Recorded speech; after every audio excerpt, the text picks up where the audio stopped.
Hi, I'm Elianaden, and today I would like to compare an Ibanez RG Standard with an Ibanez RG Prestige.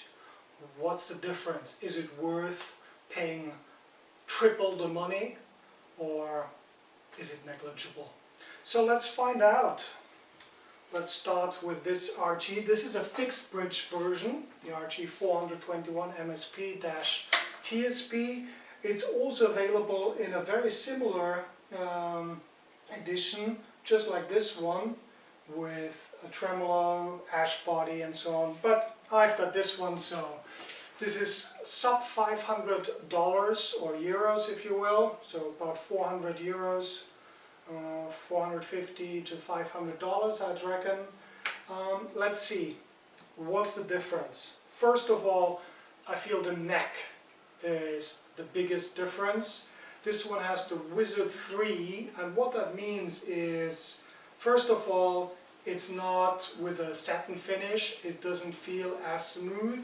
Don't get me wrong, it is really smooth, but just untreated, essentially, compared to that one. So here we have a one-piece maple neck versus on the Prestige we have a five-piece maple walnut neck, and you can see it has a darker tint, so that stems from a satin finish which makes it ultra smooth and also much thinner, or at least by quite a large margin thinner than the Wizard 3 neck, so it feels a whole lot more like an actual Ibanez than this one. This feels more like a C-neck, a modern Fender C-neck, I'd say.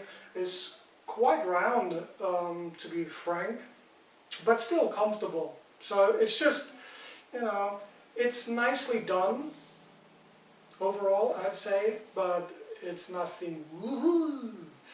So that's one thing. Then the frets. I got lucky. I have a nicely treated fret guitar here. These are also rounded off, so there are no fret edges that stick out, sharp ends or anything. It's all fine. So here we have the Prestige treatment. Is more rounded, but I would say they're quite the same actually, and perhaps it's a different material. This is not stainless steel either. These frets are also just nickel, but maybe higher grade nickel. I'm not sure about the exact materials. They don't disclose them, so we're left in the dark with that, and you can only you know, go by how it feels. So this one plays a lot better, you know, there's no contest. The maple fingerboard is nice. Again, you can see the difference in color. This one has a darker tint to it, more gold-like. It's because it is satin treated. This one is just a block of wood, nicely sanded down, really, yeah, finely done, I'd say. It plays nicely, but yeah, it's nothing to write home about, but nothing to complain about either. Here you have a bird's eye maple fingerboard, so it's an extra something. It's more on the aesthetic side, but of course it looks nice. And you have a bound fingerboard.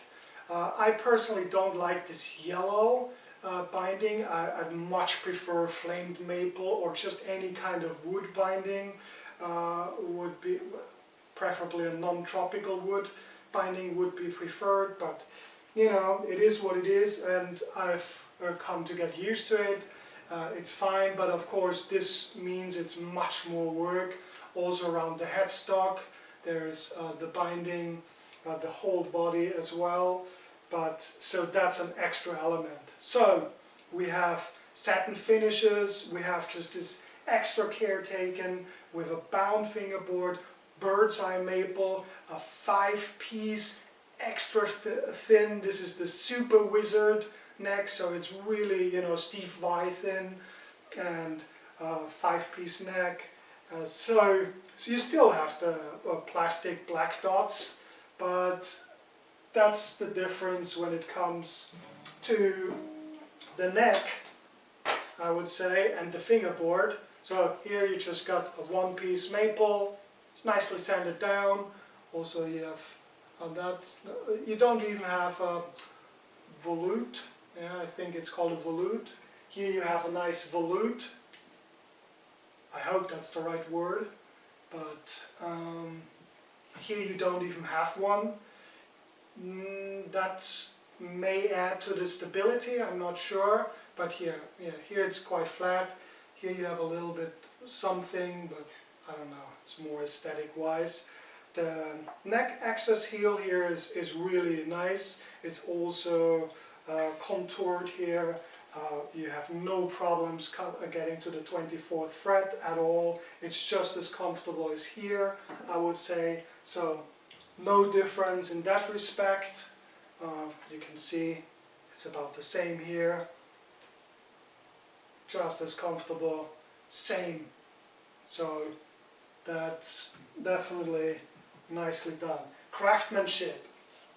I think this one is very well done. Anderton's inspected it again for me, but yeah, there's nothing to complain about. The screws here, the saddle screws, actually a bit rusty. So that's something to think about. Maybe because, I don't know, it was made in Indonesia, it was sitting around a bit too long perhaps, so it got rusty in the tropical climate. The finish is extraordinary. I mean, I really can't complain about it. Of course, with this finish you can get away more easily with imperfections, but I didn't discover any flaws other than, you know, in the cavities.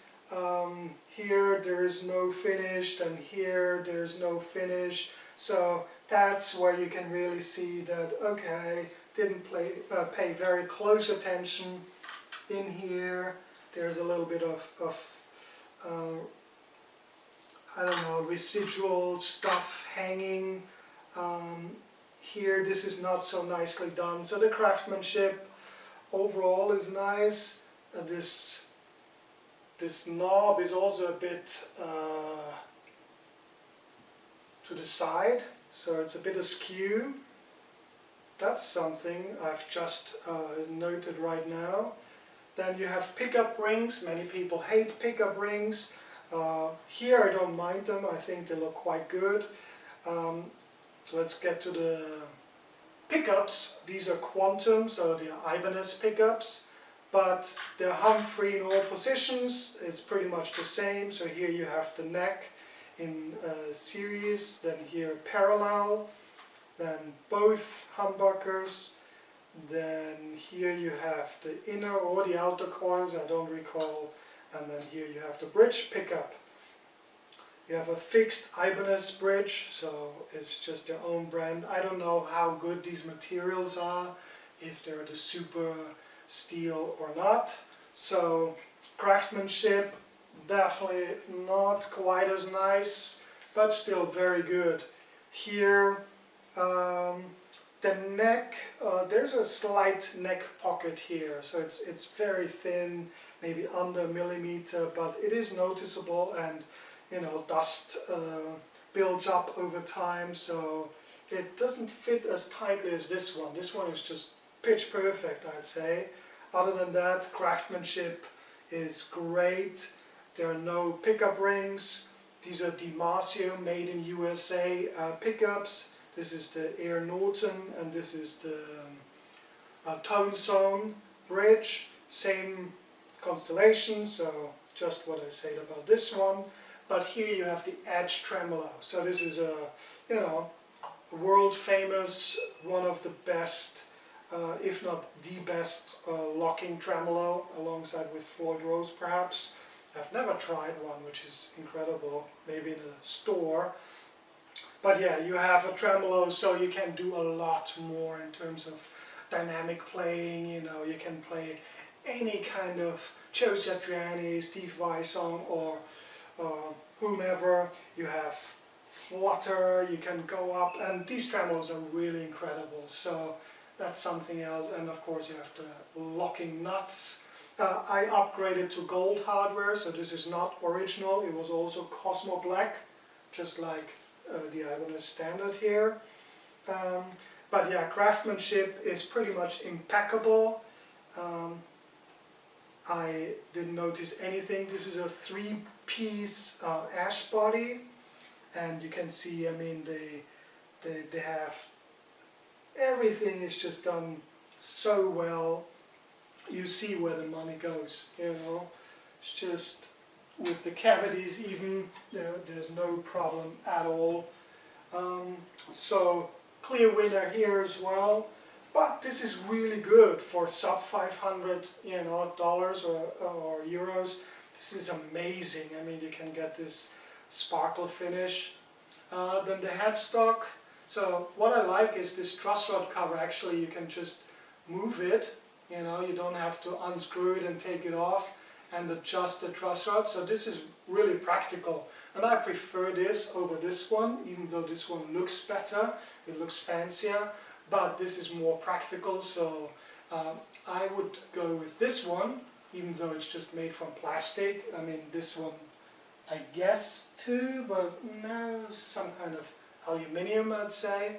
But yeah, it's very practical, and a cool feature. You have quick access. So here we go. Tuners. No name, I guess, in-house Ibanez tuners. I don't know about the ratio. But yeah, they're fine. They stay in tune pretty well so far. I don't have any complaints, but certainly nothing to write home about. Craftsmanship seems fine. Nothing to complain. But here you have the same tuners, but Goto in Cosmo Black. These are Goto in gold. So absolutely beautiful, and of course the whole guitar is manufactured in Japan. So that's another thing that makes a difference. You know, you already have a tremolo and locking nuts, so that already takes care of the stability. But then in addition to that, you've got Goto tuners, and of course the logo is really nice with the pearloid inlay. Prestige probably lasered in there. Very nice craftsmanship, and again bound everything across the guitar. So that's just a beautiful instrument. Not to say that this one isn't, but you can definitely feel that this is more, you know, a piece of wood than a piece of art. And while it feels perfectly fine, it can't compete with this guitar, where you just, you know, you can feel and tell the difference between the two very easily. It's just much more attention paid to detail. But this one is great for the money, definitely. So the more important reason or thing is, how does it sound? Despite playability, which is definitely much better here, by quite a bit, I'd say. But let's compare the sounds.